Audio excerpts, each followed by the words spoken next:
This is Texas Grassroots Alliance live stream, and I'm Neil Aquino. I'm now back from my text, and I'm with the Houston Democracy Project.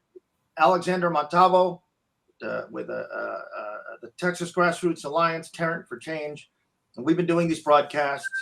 We've been doing these broadcasts for 8 or 9 weeks. Different hosts, different formats, different topics, different ways of doing them, and we are looking to establish an autonomous media source.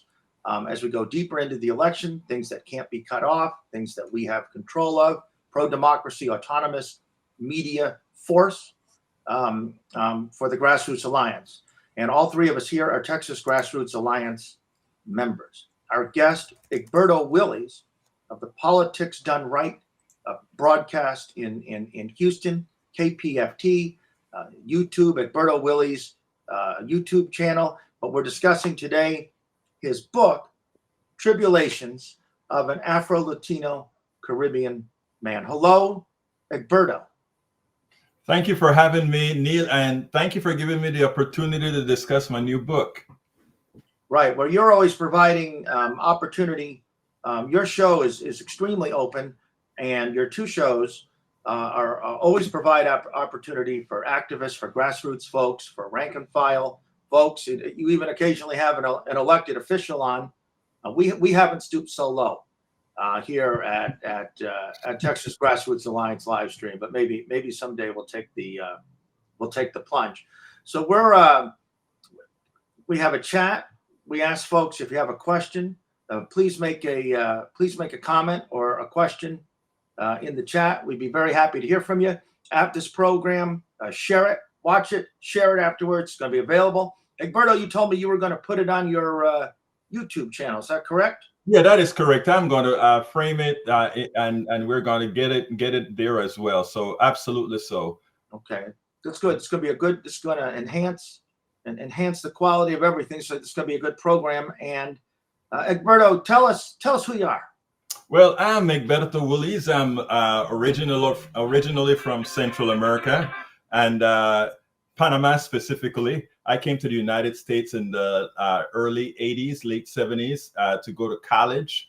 I did my stint out here as usual. I did all the things that I needed to do to get my degree. And what I did with that, people always see me with this smile and I'm always positive with everybody, etc. And some have the tendency to believe that what that means is that, well, I'm that special kind of black guy that doesn't have any issues.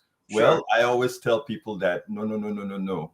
Disposition have little to do with the tribulation one has to go through based on who they are. And I use the book as an opportunity to point that out for all sides, not just white folks or black folks or everybody in between, but to let folks know there are tribulations that we all go through. And the book is really meant for every single person to see what an individual can go through and how one can supersede that. And so, and you're juggling, so that the title, Tribulations of an Afro-Latino Caribbean Man. There's about 3 identities in that, right? Right. And you're an American citizen, so there's another identity. Citizen. Yeah, you see, I walk out of a car. I'm a black man. That's all anybody sees. If a cop stops me, I'm a black man, Right. So I suffer whatever grievances that pigmentation gives me. But then there are some issues also where I am a Latino. I'm a Spanish-speaking country with Spanish culture, etc. I don't share all the same cultures of my black brothers and sisters in America. And I'm also Caribbean, which also has its own flavor of identity. So I sport them all. And then lastly, I'm an American. And right. I believe in the country and I want to do for the country just like any American wants to do. Right. So you grew up in the Canal Zone, proximate to the Panama Canal Zone, correct? In it? It's amazing because, people just love to hear, wow, the canal is this great operation, right? When I was 5 years old, I could walk up a hill and look down and watch the ships go through something called the Culebra Cut.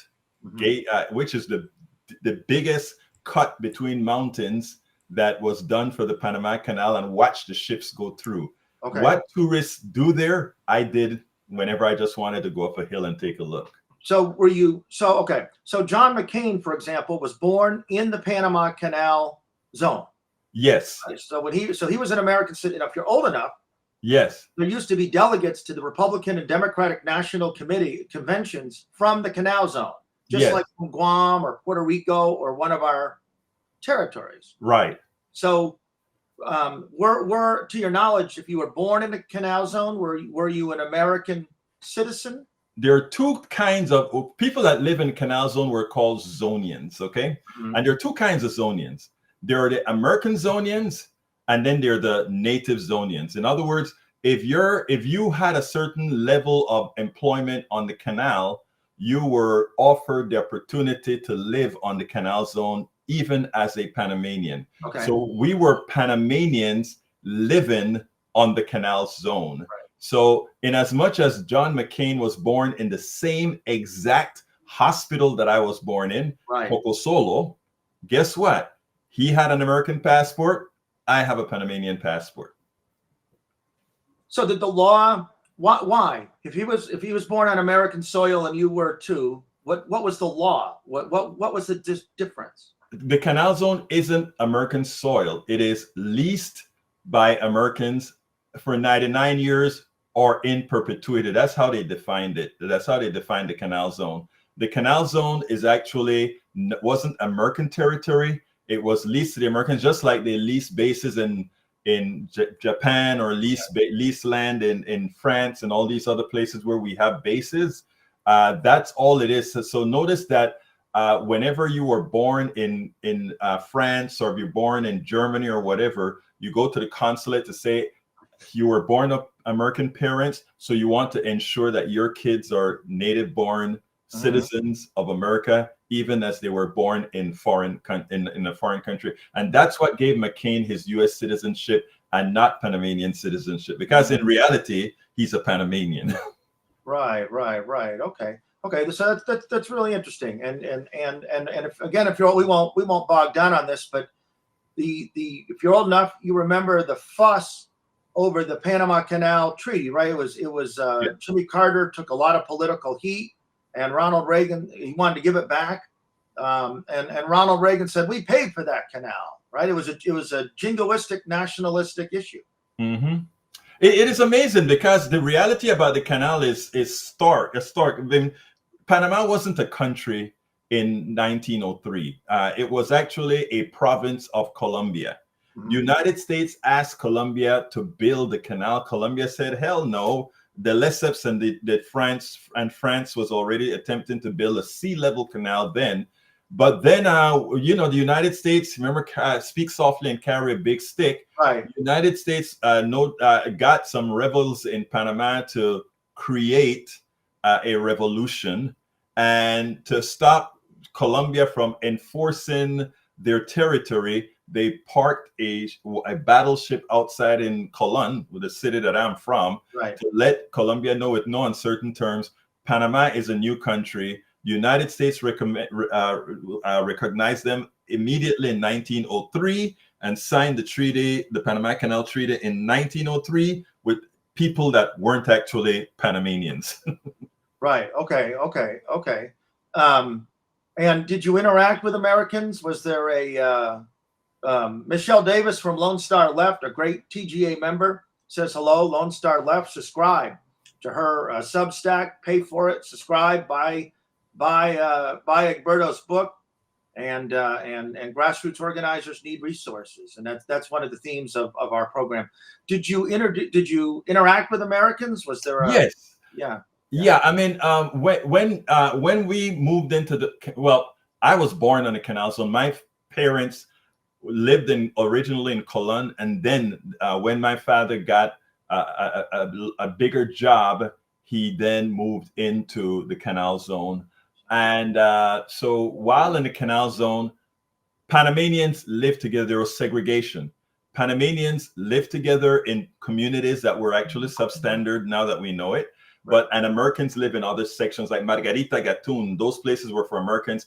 Arcoiris, Rainbow City corner were for Panamanians. Now, they also had two different school systems. Our systems were called the Latin American school systems. The system for the Americans were the standard American system. Interestingly, even back in the 70s, from the inception of these American systems, there's only one school system in the Canal Zone all of the time. So in as much as you had black soldiers and white soldiers in the 60s, when that's before my time though, when these guys were going to school, they all went to the same school. So I guess the Canal Zone had quasi-integration of Americans, but they made sure that the Panamanian kids and the Panamanian folks didn't really interact. Right. Okay, sure. So you came to America. Why'd you come to America? Because America really has some of the best universities on the planet. And, the selling point of America is actually great.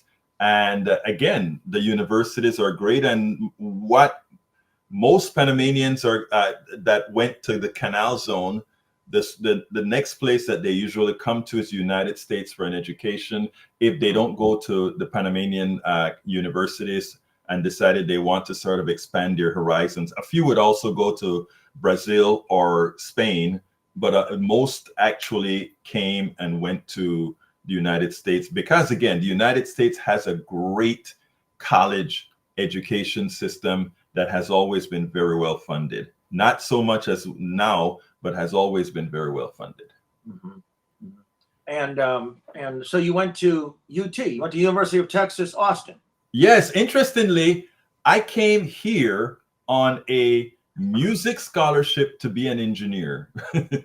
So my professor on the Canal Zone had a good friend who had a band, who ran the band at Blinn College. So that director gave me a scholarship to play the tuba and the bass guitar in Blinn, but I couldn't take, I always knew my horizons were, I wanted to go somewhere else. So after being 1 year at Blinn, I applied to A&M, UT, got into both and decided to go to UT.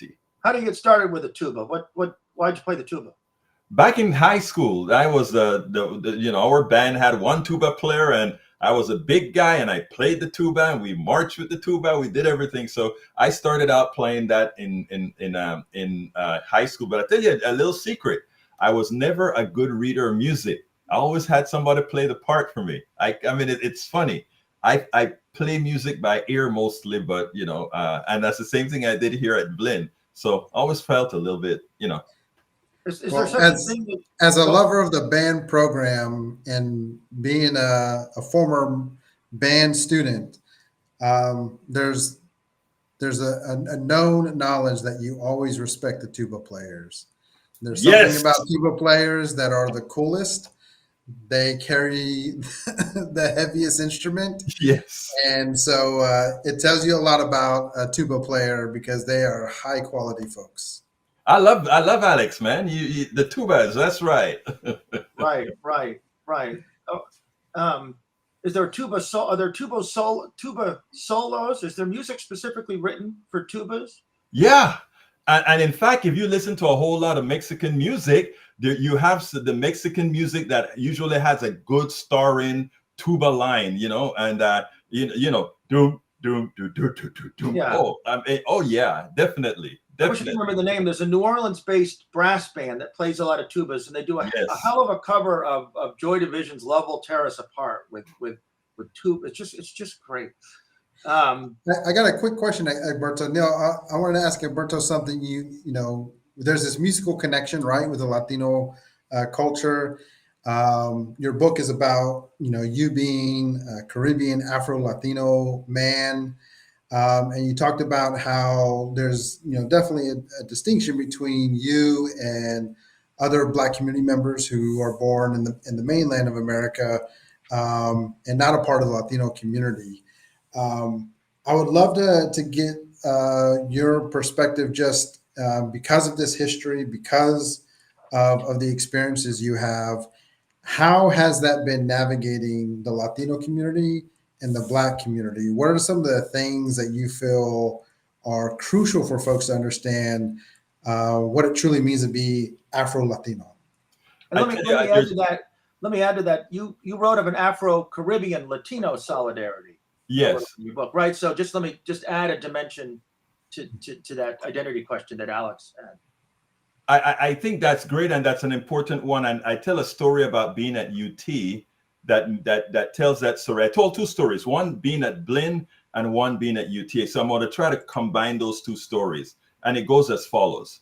When I came to the United States and I went to Blinn College, I'm a young 18-year-old kid. And you know what young 18-year-old kids look? They're looking, oh, I see a whole bunch of girls standing up here. And these were a whole bunch of, Black girls that were in the, they were I think cheerleading or something like that at Blinn. So I walked up and I started to talk, and in Panama we call it estoy dando mi piropo. I'm giving my little thing to try to get a lady, and they laughed at me, right? Because it was sort of this guy sounds funny and his approach is different and all of that. But interestingly, the white girls, they were like kind of intrigued, and they really wanted to talk to me and were like very accepting. And of course, the Latinos just slapped me around. We'd go because we all partied together, etc. So it was an interesting dynamic that at Blinn, the women that gave me the most play then were white women. When I came to the University of Texas,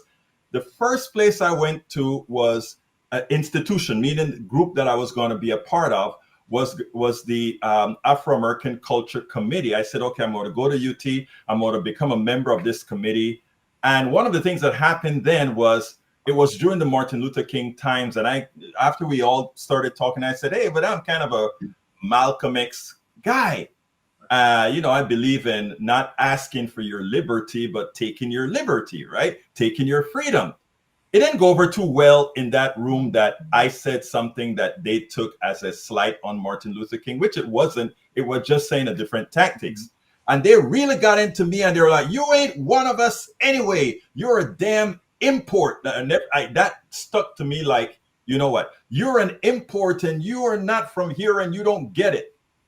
That was the first time I got a chance to interact with my Black brethren in America, and as a Black Latino, to come out and then say, let me remind everybody that when the ship came from Africa on that slave trade, it stopped in Brazil, which had a whole lot of Black folks speaking Portuguese then.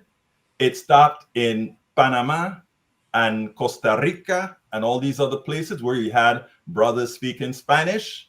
And it stopped in the Caribbean with the British, where we spoke English. And it then came to the United States. Remember, they all picked us up from the same place. So while we speak a different language, we all share the same history of colonialism, of slavery, of being abused, no matter what part of the world we're from. That sort of brought me into the Black fold. I mean, but it also, there were also issues then with American Latinos, because again, American Latinos didn't quite have that history. They're just now really learning about, well, I'm talking about in Texas now, about the Dominicanos and the Cubans and all that stuff. So the dynamic that one has to travel living in these, not only pigmentation cases, I don't like the word race because race is a stupid thing, but whatever. When you're living in this space, there is race that I don't like, but there's also ethnicity and culture, and they're by no means the same thing. And these are things that one has to navigate. And I've given the story about a Panamanian that I grew up with, not ever thinking that this guy had white skin. Panamanian, not a Panamanian that I'm sorry, it seemed like you wanted to ask me something else. No. Yeah, a Panamanian with white skin. He came here, and I was the only person he knows, and we were kin folks because we are both Panamanians. And then he discovered his whiteness when a fraternity invited him in, and the fear that he took when he saw me coming, and the phone calls that no longer occurred and all of that sort of stuff. So it's amazing the dynamics that happen. And when I talk about tribulations of what somebody with this ethnicity, this pigmentation and all of that goes through, it doesn't only cover blackness, it covers whiteness, and it covers what one known as Latinidad, right? The Latin issues that are also there, because they stuff Latinos in one box as if, okay, this is how Latinos behave. A Mexican Latino ain't a Cuban Latino, ain't a Dominican Latino, ain't a Puerto Rican Latino, ain't a Panamanian Latino. Right. And I think that's huge in terms of just the importance of this book that you wrote, that up front and center is talking about identity and talking about, the impact of what identity can do in terms of the experiences you have in life. And I think for a lot of diverse communities, because of colonialism, because of the structures that we navigate through, identity is something that folks are wrestling with all the time in diverse communities in America and in other parts of the world, right, where colonialism has been so impactful and detrimental. So I think it's so important, this topic that you are bringing up front and center, that we really need to normalize more and more the discovery and also just the conversation around identity, because there are so many unique attributes to what makes each of us who we are. And we're constantly trying to fight, this desire for acceptance, right? I mean, we want to be accepted, but we also want to be able to understand who we uniquely are, and how our history and our paths have crossed. So thanks so much for sharing those stories, Egberto, and just for this book in general, because a lot of times we hide from identity, or we feel shame in our identity, or we feel like we need to model certain things we see in order to validate our identity. And it's really important that we just continue to have a space for each other where we can have these conversations. And with grassroots organizers, we see this on the front lines all the time, talking in different communities. There's some assumptions you can make being on one part of town or another part of town, or being with one community culture or another. But really, when you get to know people, when you get to work with people, it really is about understanding the unique identity that we carry with ourselves and how we can help uplift each other in this work. So just appreciate that. Neil, I'm going to hand that off to you, because I know you got some great additional questions, but thanks for that that story, and just for this work as a whole, Egberto. Right. So and feel free with a question at any point, Alex. One thing I omitted to say. So you were saying Blinn, and I'm sorry. So just so folks know, Blinn College is in Brenham. So that's where Bluebell ice cream is made. Sorry to give them a plug. I know they had I don't really want them to give them a plug, but just for a point of reference, that's where it is, right? Yes, it's Blinn College. That little college, and by the way, I don't mind giving them a plug. They make some good ice cream, man. Okay, all right. So when it doesn't have the listeria, right? It's definitely good ice cream. Right. And so, was that your first experience in America? Yeah, it's interesting because whenever you see America overseas, you see only skyscrapers and great freeways and all of that. And that's what I came into when I flew into Houston. But when I moved into Brenham, which at that point only had 10,000 people and a lot of cows and it was like, whoa. And so you tell a story, you're walking down and some guys in a pickup call you the N-word, and but you felt, you were certain it was directed at you, and you were with some other Latino folks, right? But they were different pigment, right? So what'd you think though? Had you been called that word in Panama? Would that happen? Interestingly, in Panama, that word was never used on me in Panama ever. But I tell you, in Latin culture, using the racial terms, I don't want to say come with a bit of endearment, but it has a different flavor. It's not mean like it is over here. Like we always talk about mi negra or mi negro or yo soy mi moreno or something like that. When we're talking about each other, like we kind of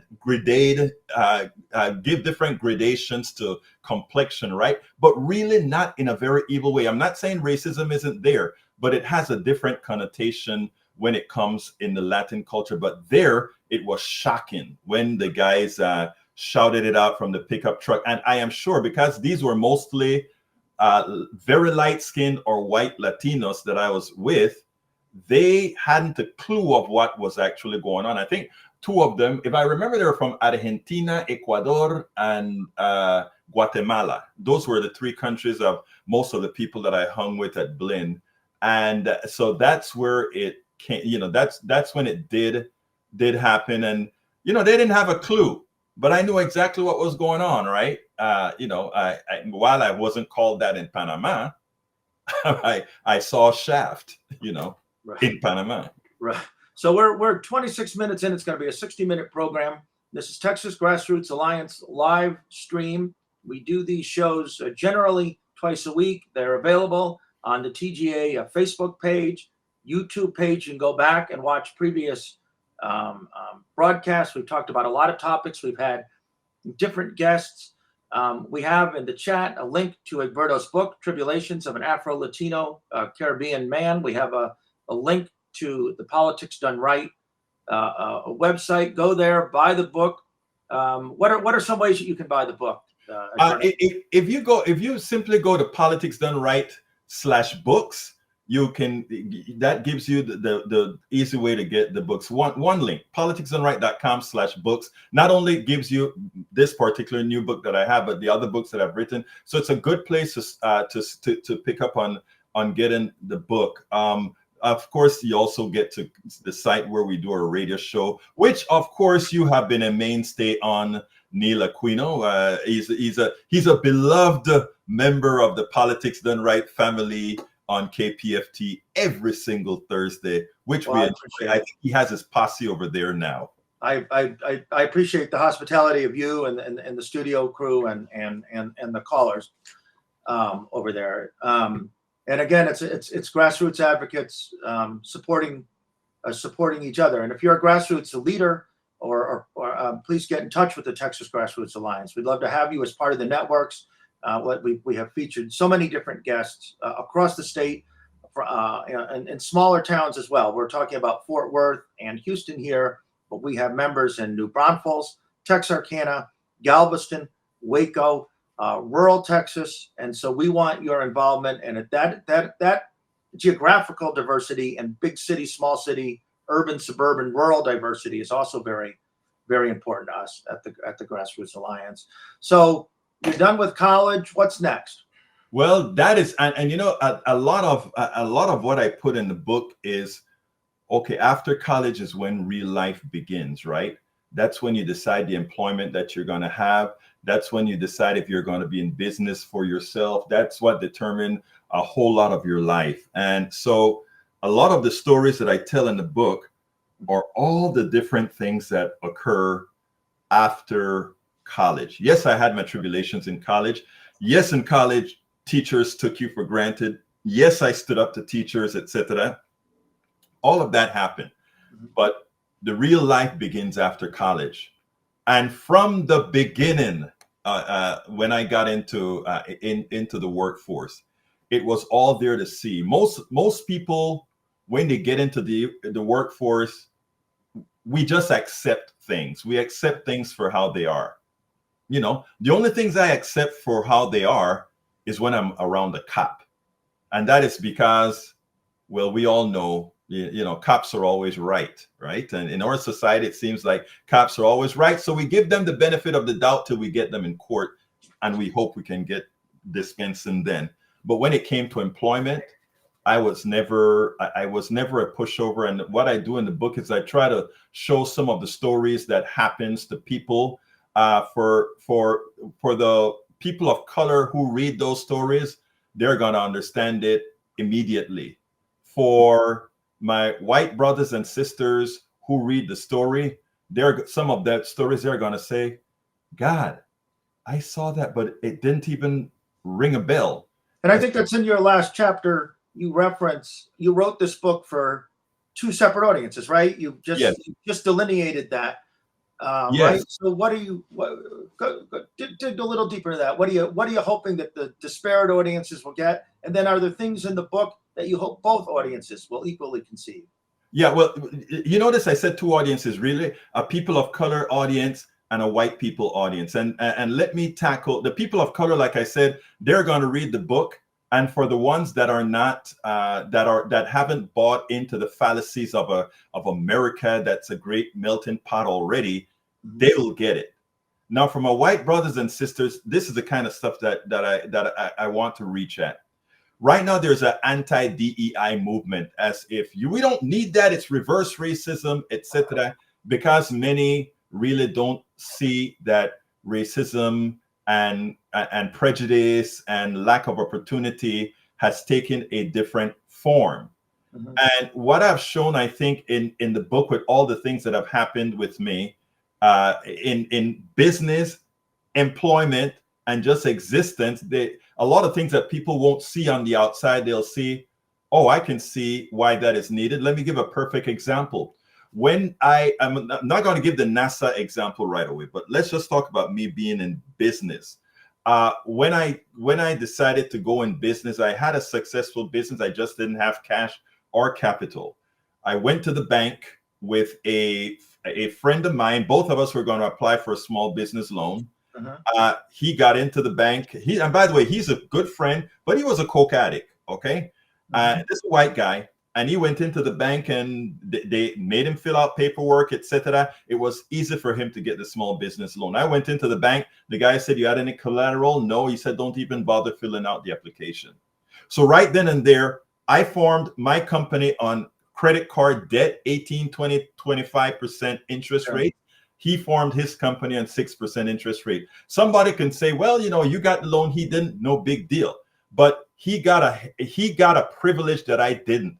He could build his business on 6%. I built mine on 18 to 25% credit card debt, right? Mm-hmm. So what I try to explain in the book is that that kind of stuff happens. And when we talk about DEI and the reason we have to have some sort of equity is when you see things like that happen, it actually affects your ultimate success, or your success is degraded, not based on your abilities, but your success is degraded based on your ethnicity, your complexion, who you are. At NASA, this one, another quick example. At NASA, you worked at NASA. Yes, I did. What were you doing? I was a senior programmer analyst and a senior research engineer. Mm-hmm. And interestingly, I told several of the stories in there relative to NASA, but the one that always got to me, and this one is people think it's simple, but it is inherent to how people are treated, right? I am at the place, and I have my cubicle, and John Day has her cubicle at the window. And I never thought anything of it. But when she quit, I go into my boss's office and I said, hey, anybody had dibs on her office yet, which was at the window? And he said, and this was in Clear Lake, no. So I said, okay, I am making the first dibs for that office. I want to move my office to her office now that she's gone. And he turns around and he looks straight at me and he said, oh, I'm sorry, Egberto, that the window offices are relegated to seniors. Mm-hmm. Well, guess what? Senior staffers. Yes, yeah. I was a senior. Mm-hmm. I was a senior, not knowing that I had the worst cubicle even as a senior, and the seniors there that were white had window seats and cubicles. Mm-hmm. And I didn't have a clue. So he just came out and blurted that out. And I smiled and I said, oh, I'm a senior. And he got red face and he stopped it. Oh, I don't. And I stopped him and I said, I don't know what you're gonna do. And I walked out of his office. I went to my briefcase, picked it up, walked out of the building in Clear Lake, jumped in my car, and started off. I lived in Houston. I worked in Clear Lake, drove home. By the time I got home, a call came in to let my wife know, and my wife thought something was hell of a wrong, to let me know that, oh, by the way, it's yours. But the issue is, why do I have to go through things like this? Right. So in Clear Lake, that's now a neighborhood of Houston, which it's been annexed, but just for our global audience, that's where NASA is. That's part of Houston. Right. Right. Right. So, those types of things are a constancy in, I don't want to say my life, but it's a constancy in the lives of POCs right now. And even, look, there are good people out there that do the right thing, but too many of us are faced with the right thing not being done. And in that process, most people just acquiesce to it. They're quiet about it. It's something that I was never quiet about. I would do things at the risk of losing my job, including there was a time when all the Black and Latino folks would meet up at my cubicle and we'll be shooting the bull and all that kind of stuff. We had Africans, we had Latinos from just about every country. We'll just talk and we'll have these types of conversations, you know? And I remember my boss coming down to the aisle and he had his cigar. What the hell are you running here, Egberto? The damn NAACP? Sure. You know, it is the things that you have to go through in these systems, and nobody talks about it because, well, you talk about it, you know, what's going to happen. I was one of those crazies that I think I was too crazy for the 5 years I worked in corporate America. I think I was a bit too crazy to get fired because they didn't know what it meant. You know, they really didn't know what it meant. Yeah. And I think it's important for folks to not only hear that kind of experience, Egberto, that this is a reality for so many people of color, but that white supremacy exists everywhere that we go. This myth, the destructive myth of white supremacy exists. And you're in a place, you know, that's NASA, right? That people would think they're here to do the greatest things together. You know, the best minds, the best ideas are going to win here. And yet we see the destructive myth of white supremacy. And I think it's important for folks to know, for grassroots organizers, this destructive myth also exists. And so when people are doing grassroots organizing, especially within a progressive, with a progressive perspective or the progressive outcome that's being desired, which, the best way to, I think for myself, this is the way I define progressive, is we want systemic change. There is systemic change that's needed in order for us to have the changes for community members, that can be over a spectrum of issues. But that when we're fighting for these things and when we're organizing for things, that destructive myth of white supremacy even exists there. It even exists in progressive spaces. So that just like the workers of NASA, who are people of color, who, you saw will just kind of, stay silent about it, modify their behavior or make some adjustments. We see that happening in grassroots organizing as well. And it's extremely harmful because we're here in a space fighting for the social justice that we're trying to achieve, right? So when grassroots organizers are people of color and they're pursuing funding, we'll see certain aspects and certain mentalities like, no, I actually don't want to receive money because I don't want it to be seen that I'm doing this for the money. And if you're in grassroots organizing, there is not the money we are doing this for. We are doing this for the betterment of our communities, but that we should feel comfortable getting compensated for labor. We should be comfortable challenging the status quo. And we see that destructive myth of white supremacy existing within this important work that we're doing, as you saw in your workplace, as I've seen in my previous workplaces. And it's so important for people to understand that I think when it comes to even like the political party space, why so many folks struggle to stay in that space or navigate it is because they are sidelining diverse voices in a number of ways that continues to have them put in a place where they're not getting the results that they want. They're not getting outcomes that they want, but it really in order to get those outcomes, it's got to start with the organizing, the trust, the relationships, the community that's going to get us to a better future. And so I think that example for me is like touches right on a nerve of what we see day in and day out.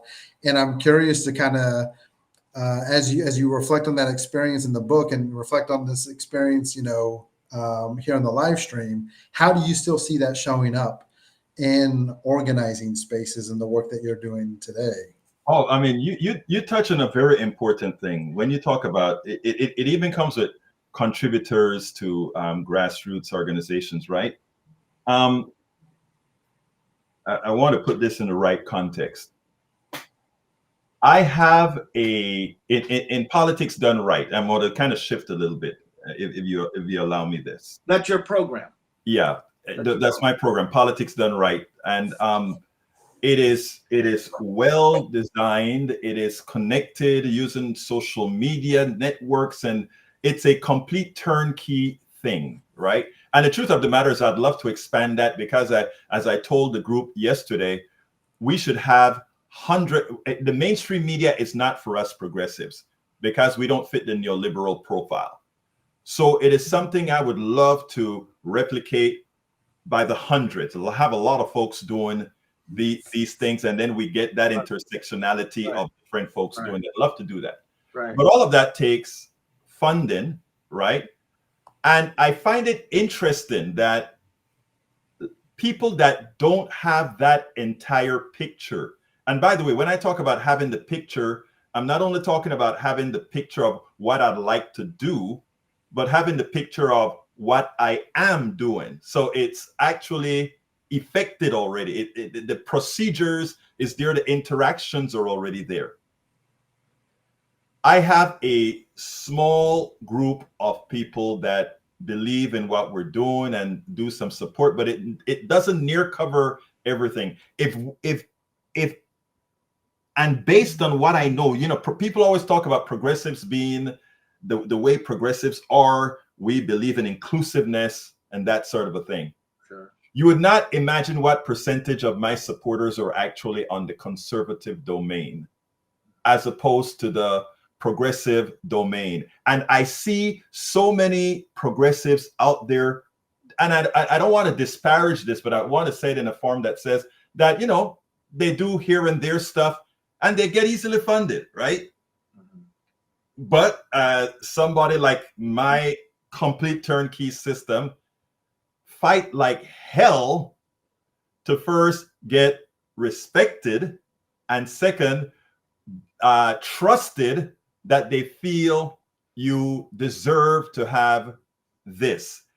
I hate to put it that way, but again, like I said, I keep the smile on. I don't lose the hope, but I do understand that much of the tribulations that I have, even in the activist world, isn't a conservative thing. It's a ethnicity thing. Mm-hmm. It's a POC thing, that if somebody had this type of operation, nobody would think twice in saying, wow, this is something we can build on. Mm-hmm. Because you've shown that with one person, you can have all these permutations going. Imagine if we could duplicate that. If it were done in another embodiment, I am very sure that it would be very well funded. But again, Tribulations of an Afro-Latino Caribbean Man, and the most important part, racism didn't stop my smile, hope, or journey forward. I'll continue the activism. I'll continue pushing the message. I'll continue making sure that we lift people up. We have great people like Neil Aquino and yourself doing the work and understanding the concepts and trying to push the concepts. And that's what we got to keep doing, irrespective of all the things. But one of the things I hope to do with this book is to let people see, look, when these things occur, first of all, for those who are doing it knowingly, hey, we get it. We understand where you're coming from.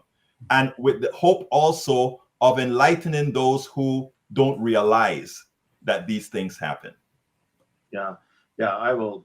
Right. I'm glad to say that. And we could do a whole nother show. Maybe we will. talking additionally about activist spaces, because they can be very rough and unforgiving places. Yeah, I agree with that. So we've talked about your time in Panama. We've talked about college. We've talked about your career. We can go back to additional business stories if you like, because that's a big part of your book. You moved to a neighborhood of, and feel free to take it back there. You moved to a neighborhood of Houston called Kingwood. What's Kingwood?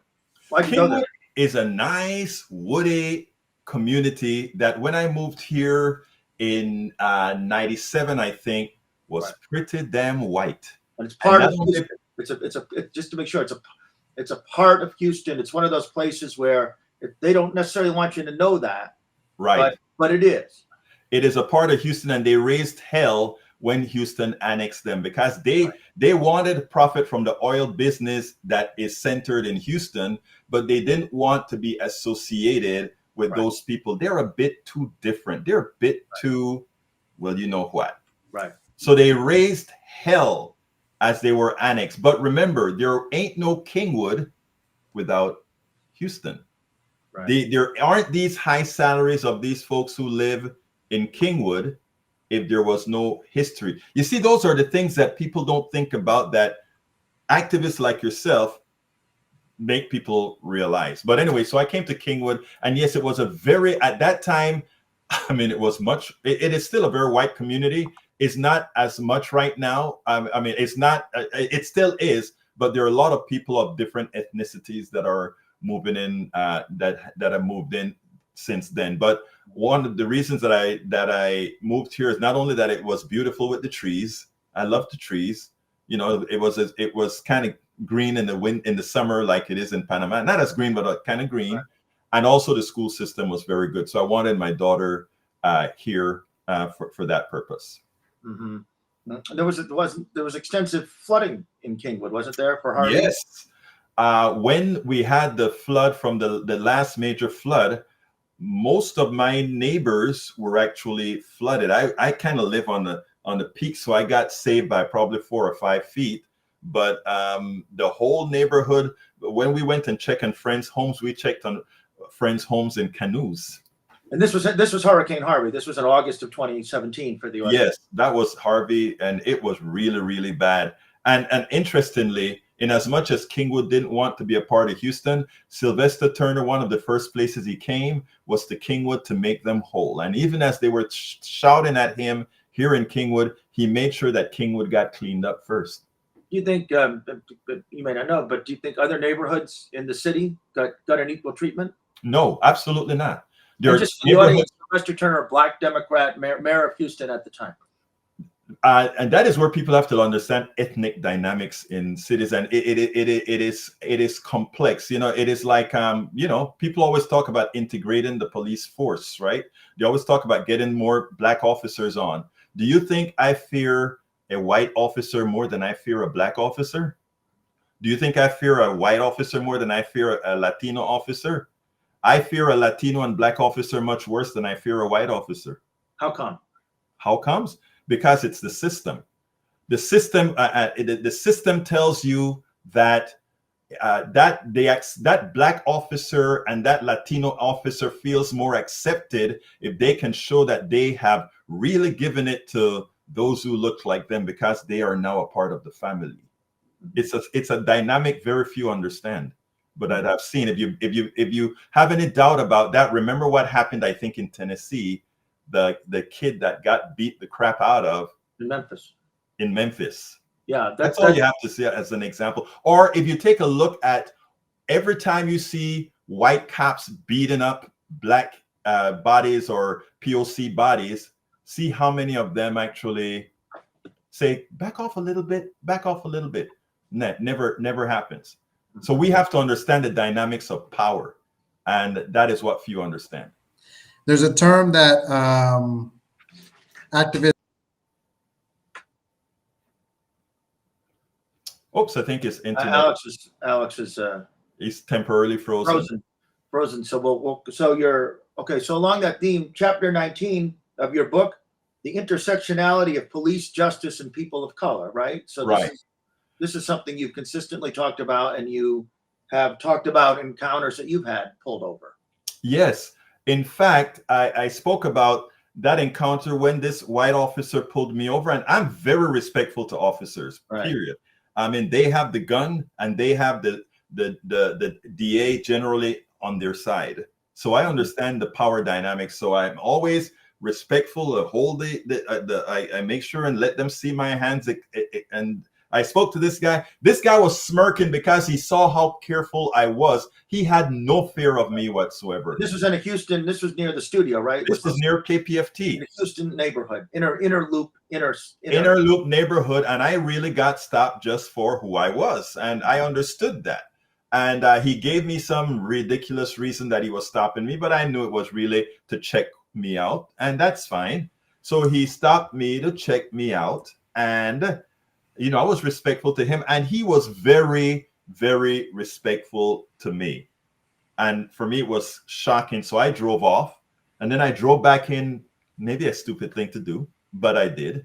And I said, hey, can I get a picture with you? Because I was so really taken aback that this officer was nice to me. I took a picture with him. I went to the studio. I talked about it. I wrote a blog about it. The guy got a community commendation after the blog came out and went viral. And, the sergeant called me up, wanted, all this kind of stuff, because here it was. I gave this white cop a good kudos for treating me like a human being. When I talked about that at KPFT, liberals wanted to have my ass. That was my next question. Yeah. How'd that go over? Yeah. Go ahead, ask it. And I asked it. You were answering it. Keep going. Yeah, they hated me for actually giving a commendation, giving a good works to the cop who then got a commendation. He said they should have, that's their behavior that they should have in the first place. And my liberal friends, I like calling progressive, my progressive friends were right. But like I put in a subsequent blog, I said, look, just maybe if we start commending these guys for doing their job, we will save a few bodies, because they will see, they will get to see how it feels to be treated well, when they do well, to get treated well. And when they do badly, to get treated badly. And well, listen, Alex, seems like you might have a question. You make a point on the show to treat on KPFT, the 6 o'clock broadcast, Politics Done Right, KPFT 90.1 FM, Houston, Texas, and to treat conservative callers well. You have a continuous stream of conservative callers, so obviously they feel welcome. Right? I want everybody, conservative, liberal, I want everybody to feel welcome, because my thing is, if we're talking to each other, we're not fighting. So my show doesn't care about ethnicity, ideology, race. None of that matters. Everybody, I always say, you're all my friends, right? No kidding. And I don't mean that. For me, that is not. For me, it's real. If anybody who knows me knows I have this Latino thing, I come and I'm giving you this big hug and a big back slap, no matter who you are. Get in trouble during the Me Too for a little bit, because everybody loved it, till I found this one progressive girl that she was in a line of people hugging me and doing things. And when she came about, I went ahead and hugged, and she pushed me over and said, I don't do that.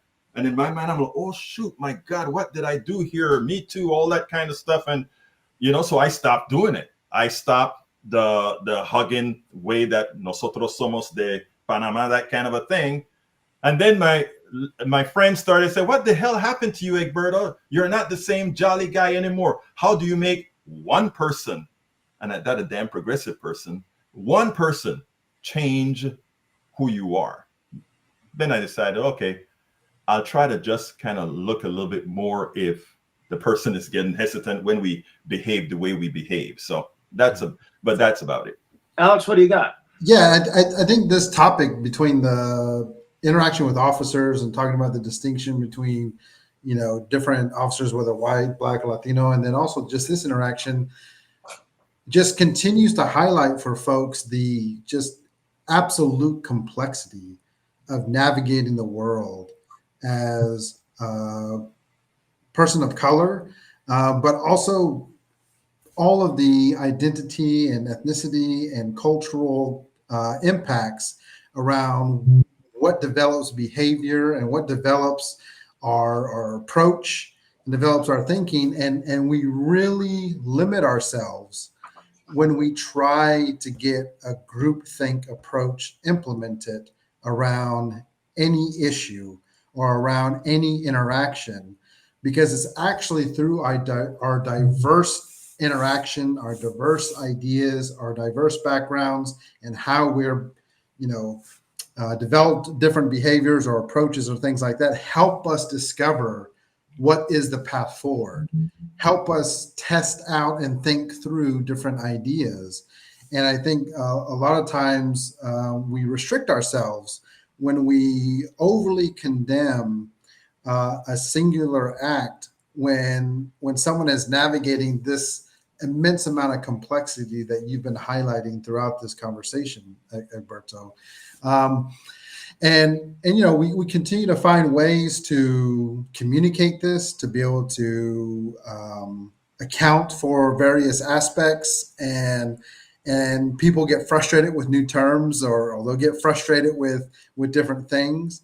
And I think, like, within the Latino community, there's been a big debate around, like, Latinx, right? And that implementation and that connection between the Latino community and where the origins of that are from. But then you look at things like the Mexican American community wanting to be called Chicano, right? And then Chicano being something important, and then how can that be more universally used within Latino communities, and what does it signify?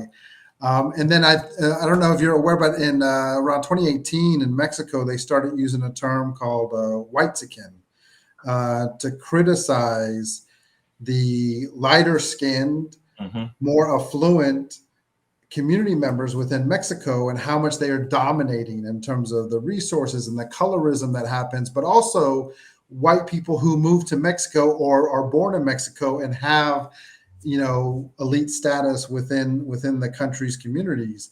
And so it has a number of implications, whitexican.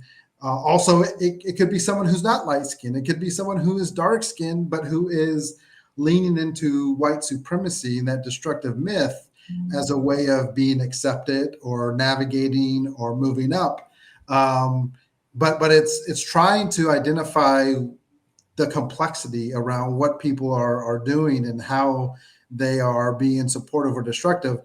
And so I started testing out using white Dinos on Twitter as a way of criticizing some of the conservative Latino community leaders, elected officials, or vocal voices that are elevating destructive white supremacist policies and ideology and things like that. But this is complex. This is something that's very difficult to navigate. And so I appreciate you just sharing that perspective and the different sides of criticism you've seen and the different sides of support you've seen, which people don't realize. Like it's not singular. There's not a singular area.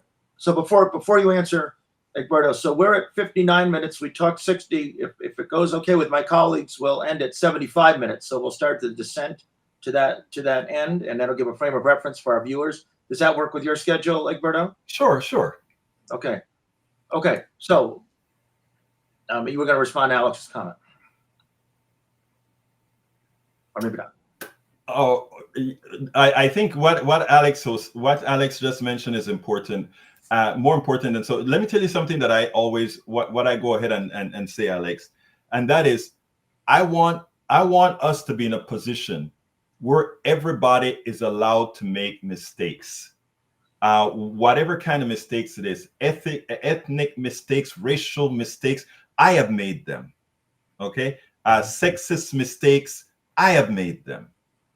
I want people to know they can make these mistakes, but I also want to make sure that people have a place to land. In other words, engage, do these things, be around folks, screw up. And I want the people who are the ones that are aggrieved to be able to be thick-skinned enough, strong enough to say, I get it. I can actually work with you and say, hey, that what you've done is not right, and that you learn from that. Now, if you keep doing the same kind of stuff that harms people or that shows some sort of a supremacist being, whether it's male supremacy, white supremacy, any kind of supremacy, then after a while, you know, we dump you. But we have to give, I don't know what I don't know. Most Americans are reared a certain way. You can't ask folks that's been reared under the cancer that was created since the inception of this country to know everything. So I think the first thing comes in understanding that, and I talk a lot about that in my book. The first thing is understanding where people come from. The other book that I wrote called "It's Worth It: How to Talk to Your Right-Wing Relative Friends and Neighbors." It's about, first of all, getting people to trust you. Secondly, after they trust you, giving them the reality that you accept that they'll make mistakes because you make mistakes yourself. And then the other thing is that they have a place to land. The white supremacist, the KKK person or whatever, many of them don't want to be there. They're there because that's their home. That's what they know. And if they felt like they had a place to land, that they could still have an existence outside of where they're comfortable, it'll open the doors, not for all, but some to come and join you. And in a democracy, that's all that we need. Okay. So we've talked about your time in Panama. We've talked about your time in college. Talked about your business career, Kingwood. Then you took a turn to kind of a full-time activism. Yes. And why'd you do that? I was always a talker. In other words, I always was a radical. From people will tell you from being in high school. When I got to the University of Texas, I marched with the group that says, let's get the University of Texas divestiture out of the South African apartheid regime. Those are the kinds of things that I did. When I joined corporate America, I had to be quiet. It was difficult. I used to blog, and they weren't called blog then, they were called CompuServe. That's before your time, Alex. And it was CompuServe and all those different online bulletin boards and that kind of stuff, right? Yeah. So I used to do that under a pseudonym. When I formed my own software company, I couldn't be this radical out there either because, my customers were from NASA to Boeing to all these oil companies, etc. So I had to watch what I say. So I also blogged under two pseudonyms that you guys could find: Tolerant Liberal and Black Stallion. So I did under these different blogged under these different things. When my daughter got out of high school, that I know that my activism wouldn't hurt her in school or hurt her among her friends. It was like liberating. I started to do radio first in a little radio station in Canada. Then I started to do it, broke out here with the Coffee Party and some other, or moved to Amend and other organizations. I started working on doing radio and blogging and writing. And then when my website started to make enough money, I said, I really got tired of the software business. The software business made me a lot. It bought my house, my cars, my everything. I even got to put away a few bucks that I all spent now because of 12 years of activism that hadn't paid. What happened is the following. I decided to go full activism. I was making enough after I reduced all my costs to do this. Mm-hmm. And then the bottom fell out, meaning Google, Facebook, and all of them changed the algorithm that cut my income by, guess what? I'm talking about by 90%. One flip of the switch by these companies, 90% haven't recovered since. But the idea being, we all look whenever things are going wrong. We all say, damn it, this person needs to do something about that. Damn it, that person needs to do something about that. And you have to kind of ask yourself, if you're asking everybody to do something about it or somebody else to do something about it, what the hell are you doing? And the thing is, I had the wherewithal. I knew how to build a platform. I knew how to do all these things to make money elsewhere. Mm-hmm. Maybe I could do this to create a better America. Not me alone. I'm trying to be facetious, but being one of the small grains of sand that actually can do it, right? And I did that. Now it has not been the best move financially at all, because I resemble that remark. Yeah. Right. Yeah. But I tell you one thing about it: you are making a difference. Yeah. You're making a difference. Like you, Neil, making a difference. Like you, Senor Montalvo, making a difference. And I think this is so key when you're highlighting this transition and the cost of this transition and the impacts of, navigating the model as is and then the model changing, is that it's really important for folks to understand that the money in the industry is still there. There's millions of dollars going to candidates and campaigns. There's millions of dollars going to large nonprofits. Yeah. Both of them collaborate and share labor with grassroots organizers. I mean, we could highlight the number of people, Egberto, that you've had on your show and go for another hour. You've had AOC, you had, even in the local primary, local candidates, you had Sean Tier and Kim Ogg, who were battling over the DA position. So they value the work you're doing. They utilize the space and the audience you've built. And yet we don't see nearly enough of that share of resources going to politics done right from that part of the infrastructure, that part of the ecosystem.